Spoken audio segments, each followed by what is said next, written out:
प्रतापगढ़ शहर में आचार्य श्री 108 पुलक सागर जी पधारे हैं। पहले तो महाराज साहब जी, आपका धर्म नगरी प्रतापगढ़ में बहुत बहुत स्वागत है जी। 14 जून से जो 21 जून तक जो ये कार्यक्रम चलेगा, इसके बारे में थोड़ा जो है हमारे प्रतापगढ़ वालों को थोड़ा सी इसकी जानकारी दीजिए।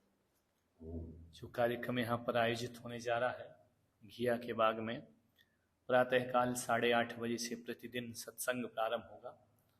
और यह सत्संग मात्र जैनों के लिए नहीं, जन जन के लिए है। जो मानवता और इंसानियत को जीना चाहते हैं उनके लिए है। यहाँ पर कोई पंथ या धर्म मजहब विशेष की बातें नहीं होंगी। यहाँ जीवन जीने की एक शैली सिखाई जाएगी। या ये कह सकता हूँ कि इंसान को इंसान बनाने की एक फैक्ट्री घिया बाग में लगने जा रही है। वहाँ हम सीखेंगे जीना, जियो और जीने दो, जो भगवान महावीर का संदेश है कि हम कैसे जिए और लोगों को कैसे जीने दें, आदि विचारों पर वहाँ रखा जाएगा। राजनीतिक बातें भी होंगी, सामाजिक भी होंगी, धार्मिक भी होंगी, व्यक्तिगत भी होंगी। ये जो ज्ञान गंगा महोत्सव है, इसमें बुजुर्गों का भी आह्वान है, युवाओं का भी आह्वान है, छोटे छोटे बच्चों का भी आह्वान है। मैं प्रयास करूँगा कि सबके जीवन के लिए थोड़ा थोड़ा कुछ न कुछ देने का मैं प्रयास करूँ। महाराज ये बताइए कि आजकल के जो युवा है बहुत ही ज्यादा अशांत है, सोशल मीडिया की तरफ ज्यादा ही डिस्ट्रैक्ट हो गए, तो उन्हें हम किस प्रकार संदेश दे सकते हैं कि वो इन चीजों का कम उपयोग करें और धर्म की तरफ उन्हें कैसे ज्यादा बढ़ा सकते हैं? देखो, सोशल मीडिया एक जीवन का बहुत बड़ी आवश्यकता बन गई है। इससे मुक्त होना बहुत कठिन काम है और हमें इसका प्रयास करना भी व्यर्थ ही नजर आएगा। छोटे से बच्चे को भी मोबाइल चाहिए, बड़े को भी चाहिए, बुजुर्गों को भी मोबाइल चाहिए। हर क्षेत्र में मोबाइल एक आवश्यकता बन गई है। बस हमें उन्हें ये संस्कार देना है कि मोबाइल खराब नहीं हुआ करता है, मोबाइल से अनैतिकता और अनाचार नहीं बढ़ा करता है। यदि हमने अपने बच्चों को अच्छे संस्कार दिए हैं तो मोबाइल तो क्या, दुनिया की कोई चीज़ उसे नहीं बिगाड़ सकती है। मोबाइल में हर चीज़ खराब हो ऐसा नहीं है, अच्छी चीज़ें भी होती हैं, बौद्धिक चीज़ें भी हैं। पूरी दुनिया की जानकारी हम एक मुट्ठी में ले लेते हैं। धर्म भी है मोबाइल में, नैतिकता भी है मोबाइल में, अच्छी बातें भी हैं मोबाइल में।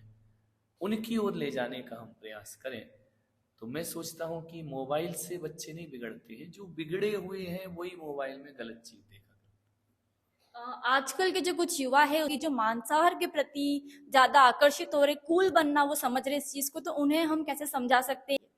देखो, पहला तो शब्द ही गलत है। मांसाहार कोई शब्द नहीं है दुनिया में, शाकाहार शब्द तो है। तो मांसाहार, मांस कोई आहार थोड़ी होता है, मांस का तो भक्षण होता है। हम ऐसे लोगों को मांसाहारी नहीं, मांस भक्षी लोग बोलते हैं।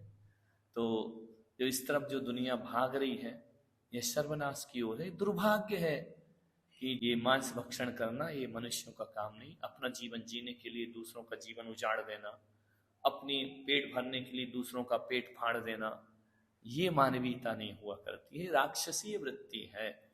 ये दुष्प्रवृत्तियों से उन्माद फैलता है, तामसिकता आती है, क्रोध जैसे विचार, लालच जैसी भावनाएं हमारे अंदर जाती हैं। मैं इतना कहता हूं कि आप जैसा अन्न खाते हो वैसे ही मन होता है।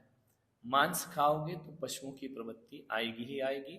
और पशुओं की प्रवृत्ति वो प्रवृत्ति है जिनके पास ना रिश्ते होते हैं, ना सम्मान होता है, ना ज्ञान होता है, ना ऊंच नीच का भेदभाव होता है। वह पशु प्रवृत्ति है। तो मैं चाहता हूं कि इन मांस भक्षियों को, इन चीजों को छोड़कर मानवीयता को। महाराज जी, आप प्रतापगढ़ में 17 साल बाद फिर से आए हैं, तो आपको प्रतापगढ़ आकर और प्रतापगढ़ के जो हमारे जो भक्तगण हैं उनसे मिलकर आपको कैसा लगा, ये बताएं। तो हमारा जीवन तो ऐसे ही, जहां भी जाओ सब यही माहौल रहता है। केवल स्थान बदलता है, आदमी वही है, बुराइयां वही हैं, प्रवृत्तियां वही हैं, और अच्छाइयां भी हैं तो पूरे देश के आदमियों में वही अच्छाइयां हैं। लेकिन इतना जरूर यहाँ महसूस किया, और असली हकीकत क्या है वह तो कल से सत्संग के बाद पता पड़ेगी कि कितने लोग मुझे सुनना चाहते हैं। तो मैं जहाँ तक ये सोचता हूँ कि वक्ता बनना बड़ी बात नहीं है, अच्छे श्रोता बनना बड़ी बात है। तो प्रतापगढ़ में श्रोता तो अच्छे हैं, ये मैंने महसूस किया। बहुत बहुत धन्यवाद महाराज।